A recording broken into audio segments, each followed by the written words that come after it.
So, ayun, may comment si Ate Jovi na sabi niya, try ko daw punta sa ospital at tanong ko kung mako-cover ng PhilHealth. Libre naman daw yung opera basta may PhilHealth. So, mamaya sasagutin ko to.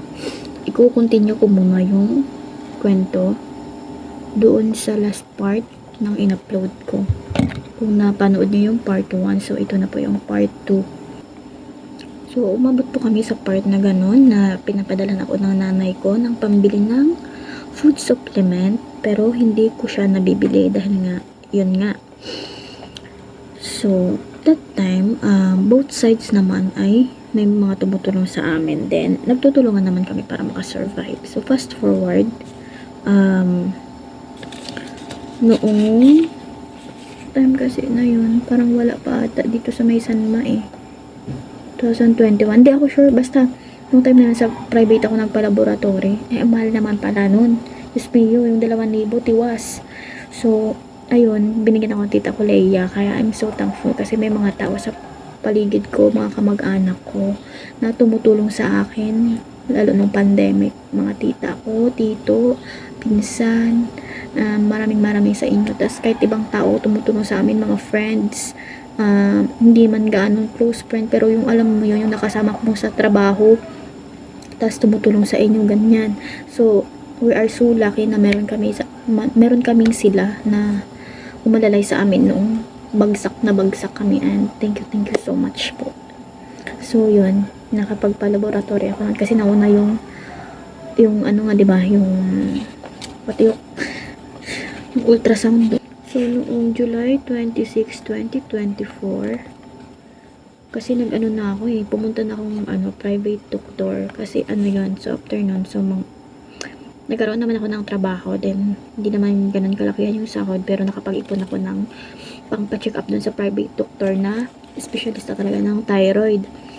So, ayun, medyo mahal yung doon, pero napag-ipunan ko naman, kaya nakapagpa-check up ako. So, tulad dun sa doktor ko, dun sa may sa center, binigyan din po ako ng ng tawag doon, request para magpa FT3, FT4 TSH, or basta ito lang kasi yung mayroon. So, ito ay nakapagpa ultrasound ako ulit noong July 26, 2024 na itong result ko. Dito na nga pala ako sa hospital, nagpa-ultrasound tsaka nagpa-laboratory. Tapos nilakad ko na lang siya. Pinunta ko siya kay Kung Hun kasi meron papel na binibigay yon. Tapos pipirmahan ni Kung Hun. Basta pipirmahan doon, tapos mawi-waive na yung babayaran mo, malilibre na siya. Tapos, nung nakuha ko na yung result, binalik ko siya dito sa specialista ng thyroid.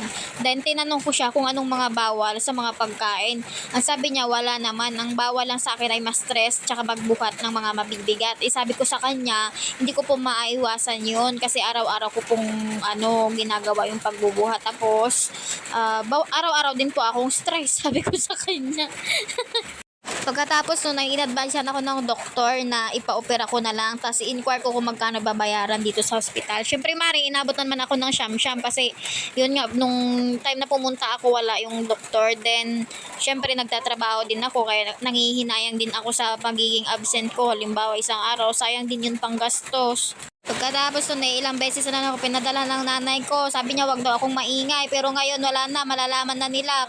Tsaka maraming salamat sa aking ina na walang sawang sumusuporta sa akin kahit may pamilya na ako. Tapos nung uli sabi ko sa kanya, wag ka na magpadala ma. Ako na lang bibili kapag may pera na ako, nahihiya na ako. Dami-dami mo nang inaano sa akin. So, pagkatapos nun, nag-try ako ng life extension. Yun nga, pinadala ko ulit ni mama ko. Bumili ako ulit ng isang bottle. So, nung naubos ko yun, parang hindi ko na siya natuloy kasi nga walang pambili, kasi nga walang pera. So, yun. After nun, parang nakalipat na ata kami ganun. So, nag-try ako ng selenium, yun nga, binili ng asawa ko. Isang bote, so hindi ko na ubos ata yun kasi parang nung mga huli na nahihilo na ako palagi, ganyan. So, tinigilan ko. So, next, mga past months, ang iniinom ko ay Santon Gold, tapos yung may Gen C ba yun, yung vitamins. So, yun. So, ngayon, wala na. Kasi nga, wala nang pambili. Kasi nga, wala na akong trabaho. So, ngayon, wala din siyang trabaho eh. So, yun. So, dahil nga, lumaki yung thyroid ko. So, lumaki na, diba? Pumunta ako ulit. Pumunta ako ulit doon sa center naman sa Sanma. Kasi nagbabaka sakali talaga ako na meron akong iinumin na gamot para lumiit, para matanggal.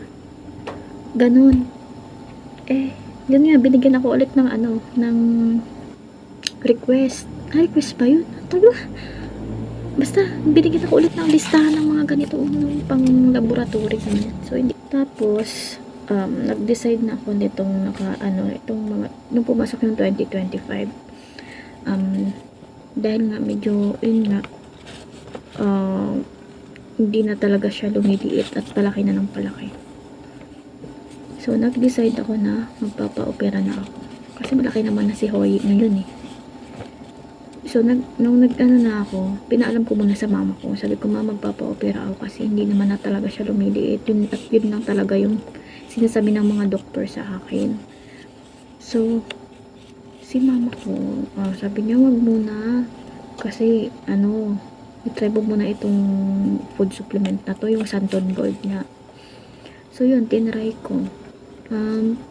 Wala pa rin, hindi pa rin siya lumiliit. Ganun pa rin naman siya, kaya nung itong mga bandang June ata or July, so parang pumayag na siya kasi kaya ipa-opera mo na yan kasi hindi lumiliit. So sakto may mga pangyayari sa buhay nating hindi inaasahan, kaya nakapag-desisyon ako mag-resign. So walang income, walang naipon, wala. Tapos sunod-sunod bagyo dito, walang pasok, laging maulan kasi site works yung pinakasama ko. Pag may bagyo, masama yung panahon, walang pasok. So ngayon, ko naman siya, nagbabalak akong ipapaschedule na for surgery. Actually, mga Mari, nung Miyerkules, pumunta na ako ng hospital. Kaya lang naabutan na naman ako ng cut-off. Dapat ngayong Friday ay babalik ako. Kaya lang ito nga, masama ang panahon. Tapos, Mari, wala pa kami pambayad ng upa. Uunahin ko na naman ba yun? Hirap kasing i-proceed yung gusto mo, diba? Kaya, ayun, inantay ko na pumayag si mama ko. Kasi syempre, iniisip ko pa rin naman yung mararamdaman niya bilang ina. Ay, ito na, sasagutin ko na yung sinabi ni Mari ko. Na yun, sabi niya, try mo punta sa ospital as mo kung makakover ng PhilHealth, libre naman opera doon, be. Basta may PhilHealth ka. So, yes. So, regarding dito, nung hospital si tito ko, ako nagbantay. So, nagtanong-tanong na din ako doon kung babayaran ba ako. Yun, nakausap ko naman yung doon, yung mga, may ibang mga nurse ata or doctor ako nakausap doon sa kwan. And sabi niya, basta mga minor surgery lang naman. Kung maano lang naman, baka cover naman siya ng PhilHealth. So, ayun, baka mga itong week na to ay makakapagpa-schedule na ako. So, tingnan na lang natin kung anong mangyayari sa buhay-buhay. Ay nga pala, kaya hindi na ako nakapagpa-schedule ka agad-agad kasi sila, asawa ko ay madidistino kasi sila dapat sa malayo. So, nung mga first week ata sila nandoon, na destino na sila noon, nakaalis na sila. So, nag-stop work lang ngayon. Kaya dito pa siya, hindi pa siya nakakaalis. Kaya hindi rin ako nagpapaschedule ka agad-agad kasi kinoconsider ko yung mga bagay na, di ba, nagpa-schedule ako, tapos biglang may pasok na sila. Ang layo-layo nang sino magbabantay sa akin. Wala, sino mag-aasikaso sa mga anak dito na sa mga anak na matitira sa anak ko, sa anak niya, sino mag-aasikaso, nag-aaral. Wala. Kaya may mga bagay na kahit gustong-gusto mo na hindi ka makapag-proceed kagad or hindi mo mapag-desisyonan kasi may meron ka ding mga bagay na kino-consider. So sa ngayon, wala naman kami bahala na si Batman. Wala na si Batman. So ayun lamang, basta ang pinaka-main talaga na rason kung bakit hindi ko pa siya napapatanggalan is yung anak ko. Kasi nga, malit pa nung then financial. Kasi wala naman. Oo, libre, pero paano yung mga gamot sa labas? Yung araw na hindi ka makakapasok sa trabaho, yung income mabawasan. So, yun nga, tulad ng sinabi ko, nag-uupa pa rin kami ngayon. Monthly bills. So, hindi naman biro yun. Saan namin kukunin yun kung kung iisipin ko yung lang ng basta-basta yung sarili ko na okay lang magpa-opera gato ganyan. So hindi madali. So ayun, siguro kung nakikita niyo naman sa mga post ko nga, ang ganda-ganda ng mga ano na, mga post nitong nakakapunta kung saan-saan una, yung mga post ko na yan ay kung hindi trabaho, sinasama ko ng pamilya ko, mga outing-outing yan, sila yung may gastos, wala kaming naiambag, nakikisama lang kami, nakikikain lang kami. Tapos itong mga napupundar namin, lahat yan may mga purpose kung bakit, hindi po yan luho lang. Ha? Kung nakikita nyo kung magaganda yung damit ko, magaganda yung bag ko, magaganda yung sandal ko, magaganda yung suot ko, lahat po yan ay halos bigay ng tita ko. Bilang lang yung binibili ko para sa sarili ko. Yung sa anak ko, nakikita nyo nagpupusa ako ng mga magaganda birthday niya, nagpa-party, ganyan-ganyan, lahat yan sponsored. Ha? Wala kaming panggastos kung kami lang. Hindi po ganun, nung nagtatrabaho, hindi po ganun kalaki yung sahod namin. Yung sahod po namin ay sakto lang makasurvive. So, hindi po hayahay yung buhay namin. Kasi dati tatlong estudyante yung pinapakaral. So, way back basta nung nag face to face. So, tatlong estudyante pinapaaral, hindi biro yung gastos. Hindi biro yung gastos magpaaral ng tatlong bata. So, noong 2024, naging 2 na lang. Then, hanggang ngayon, 2 na lang din yung inaano namin. So, hindi biro magpaaral.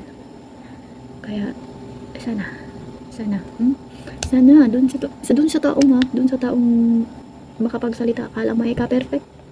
Ha? Pag-isipan mo muna, te. Pag-isipan mo muna. So, dapat hindi ko naman kailangan i-explain. Kaya lang kasi, ang hirap tulad yan, small content creator. Kasi hindi naman ako sikat eh. Nagko-content lang ako, diba? Kasi malay mo, diba? Dapat lahat ng bagay, tinatry natin, malay natin kung saan tayo swertihin, diba? So, ayun. Dahil bilang isang open sa social media na puro happy lang ang akala kasi ng iba. Kasarap na ng buhay ko. So, hindi po itong gaming chair na to. Yan po ay hindi po talaga yan sa laro. Yan po ay purpose kapag nag-work from home. Kung sino sa aming dalawa ay merong maayos na upuan, komportable. Hindi yung stress ka na sa trabaho mo, stress ka pa sa upuan mo, umiinit yung pet mo. Diba? Itong ring light. Ito, wala yan te. Sira yung dumating sa amin kaya hindi namin nabayaran. Ini-repair lang yan ng asawa ko. Ano ko ba? Yung ref. Hulugan yun te. Hulugan yun. Hindi kami nakakapagbili ng cash. Hindi. Ayun kaya naman nagpundar nun dahil ikaw ba naman araw-araw mag-expenses ka. Tapos nag-grocery ka, pang stock. Tapos may mga pagkain kayong matitira kahit di naman ganun kasarap na pagkain. Mga gulay-gulay lang na matitira. Tapos syempre pag naiwan mo yan sa kaldero, kinabukasan panis na. So, imbis na mapanis. Ayan, tapos tito ko syempre, that time may mga gulay siyang dapat i-preserve para hindi ka agad-agad masira, magulay pa, maulam pa, makatipid, diba?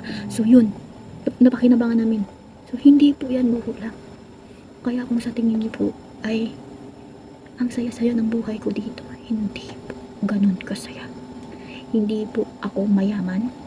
Ako po ay pare-parehas lang po tayong kumakayod sa buhay para makasurvive sa araw-araw. So ito nga, hindi ko nga alam kung saan kami kukuha ng pang rent namin, pang monthly bills namin. Nagkautang-utang na nga kami. Diba? So, wala. Hindi naman ako sabing bigyan mo ako, So, gusto ko lang ikwento kasi para malinawan din yung mga taong nag-aakala na ang ganda-ganda ng buhay ko dito. So, wala. Pa lang yan, mga tipak-tipak na part pa lang yan sa buhay ko dito sa Zambales. So, ayoko nang ikwento yung iba kasi bakit ba? Pakialam mo. So, basta ayun, good luck na lang sa akin kapag nakapagpa-schedule na ako. So, sana masurvive ko yung survival stage ko kung sakali kung makapagpa-opera na ako. Sana masurvive ko kasi may mga anak pa akong umaasa sa akin na kailangan pa nila ng support ako. So, yun lang. Thank you so much at sana naintindihan nyo kung bakit at kung may mga katanungan kayo, wag po kayong mahiya na magtanong dyan sa comment section. So, willing po akong sagutin yan. Kung hindi nyo man po nagustuhan yung may mga part po kayong hindi nagustuhan sa kwento kong to. So, pwede nyo rin po akong itama dyan sa comment section kasi hindi naman ako perfecto eh. So, nagkakamali din ako. Kung naiintindihan ko naman na oo nga, mali ako, so tatanggapin ko yun. Pero kapag ilang beses ko ng pag-isipan, kung saan akong banda nagkamali at hindi ko talaga maisip na mali ako. So, pasensya. Pride. So, ayun. Thank you po. Bye-bye.